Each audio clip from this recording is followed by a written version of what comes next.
ಇಬ್ರಿಯ 1ನೇ ಅಧ್ಯಾಯ 9ನೇ ವಚನ.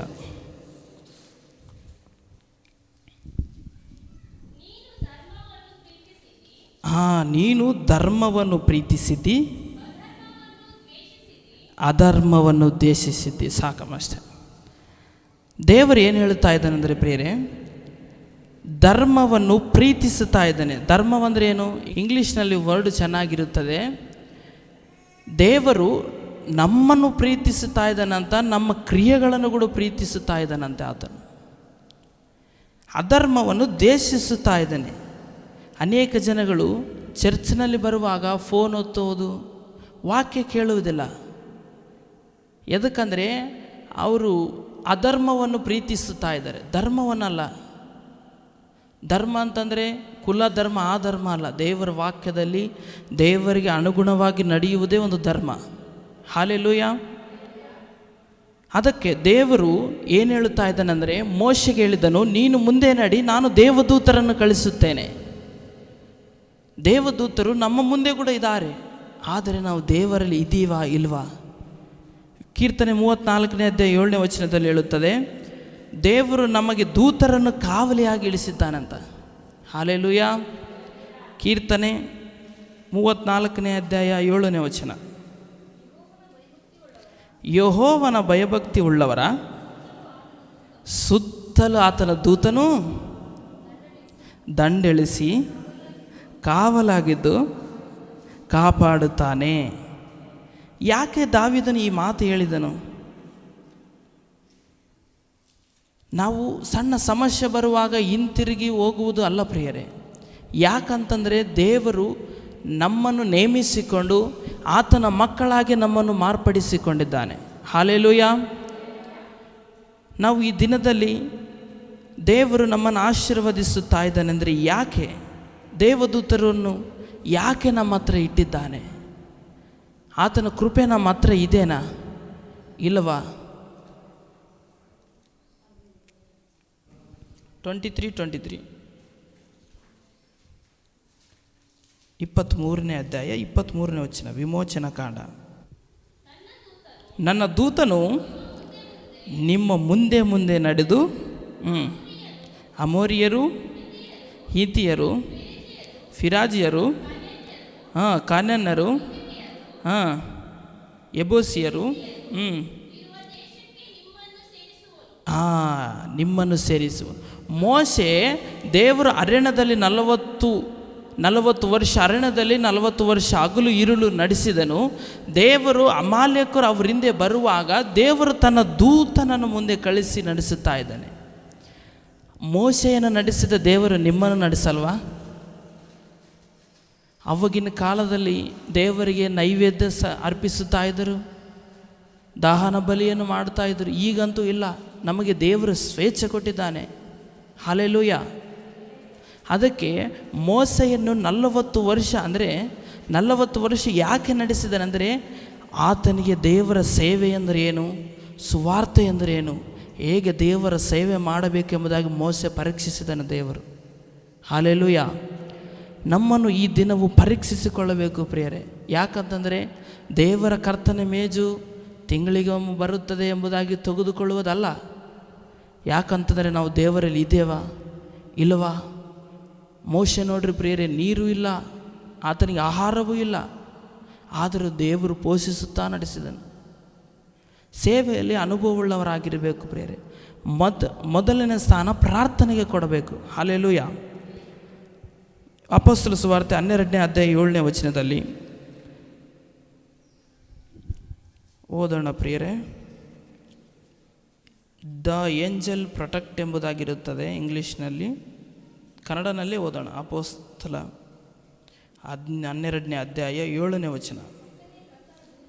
ಪಕ್ಕನೆ ಕರ್ತನ ದೂತನು ಪೇತ್ರನೆದೆಗೆ ನಿಂತು ಅವನಿದ್ದ ಕೋಣೆಯಲ್ಲಿ ಬೆಳಕು ಹೊಳೆಯಿತು.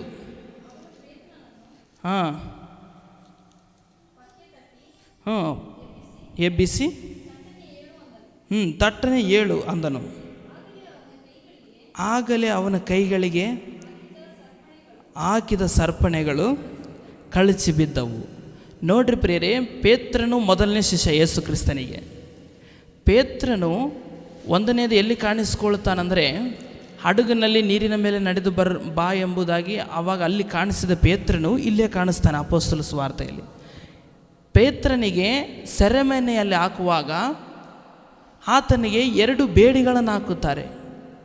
ಆದರೆ ದೂತನೇ ಇದ್ದೇ ಅಲ್ಲಿ ಕಾರ್ಯ ಮಾಡುತ್ತಾನೆ. ಸರ್ಪಣೆಗಳನ್ನು ತುಂಡು ತುಂಡು ಮಾಡುತ್ತಾನೆ.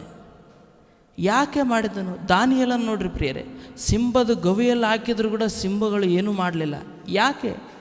ದೇವರು ಅವರ ಜೊತೆ ಇದ್ದನು, ಅವರ ಸಂಗಡ ಕೂಡ ಇದ್ದನು. ಯೆಹೋಶುವನು ಚಿಕ್ಕ ಮಗನು, ಸಾಮುವೇಲನು ಚಿಕ್ಕ ಮಗನು.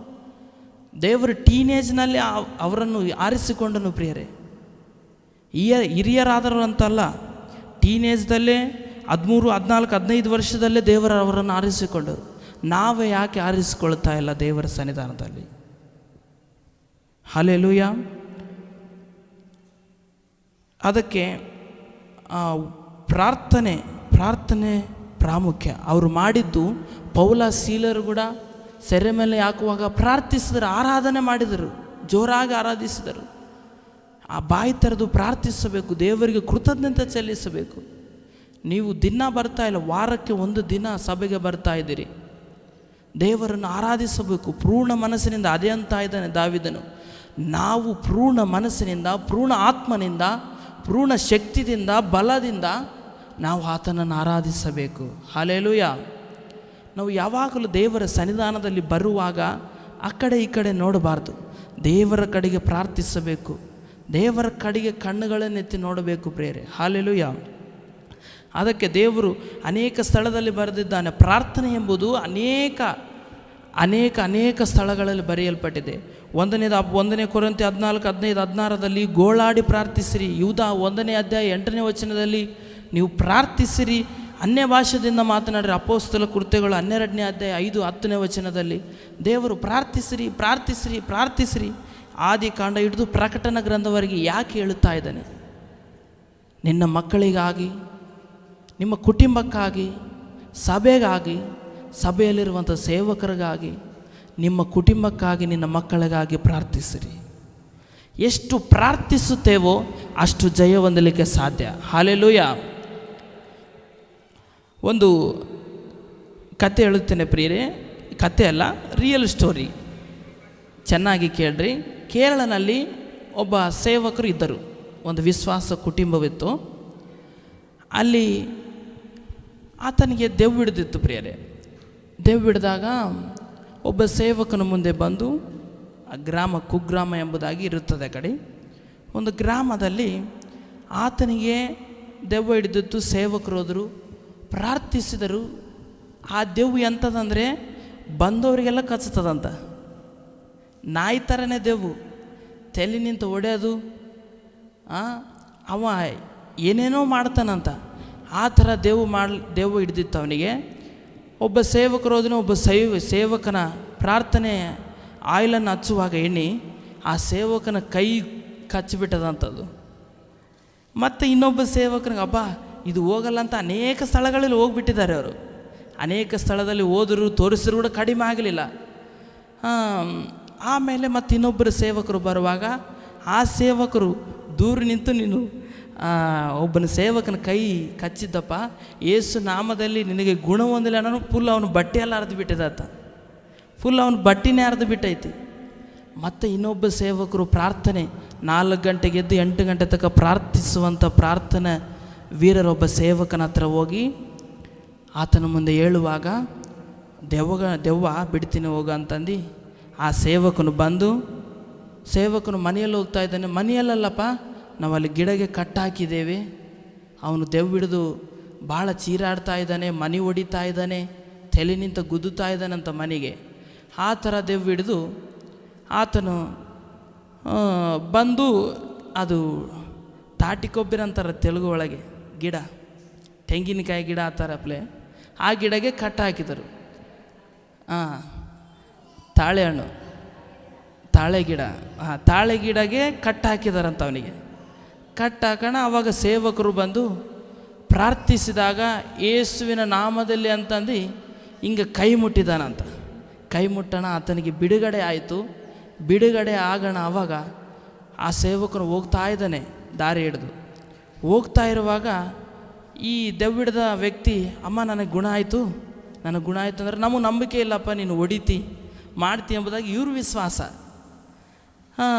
ಆಮೇಲೆ ಆತನು ಬಿಟ್ಟ ನಂತರ ಸೇವಕರ ಹತ್ರ ಓಡಿ ಹೋಗ್ತಾ ಇದ್ದಾನೆ.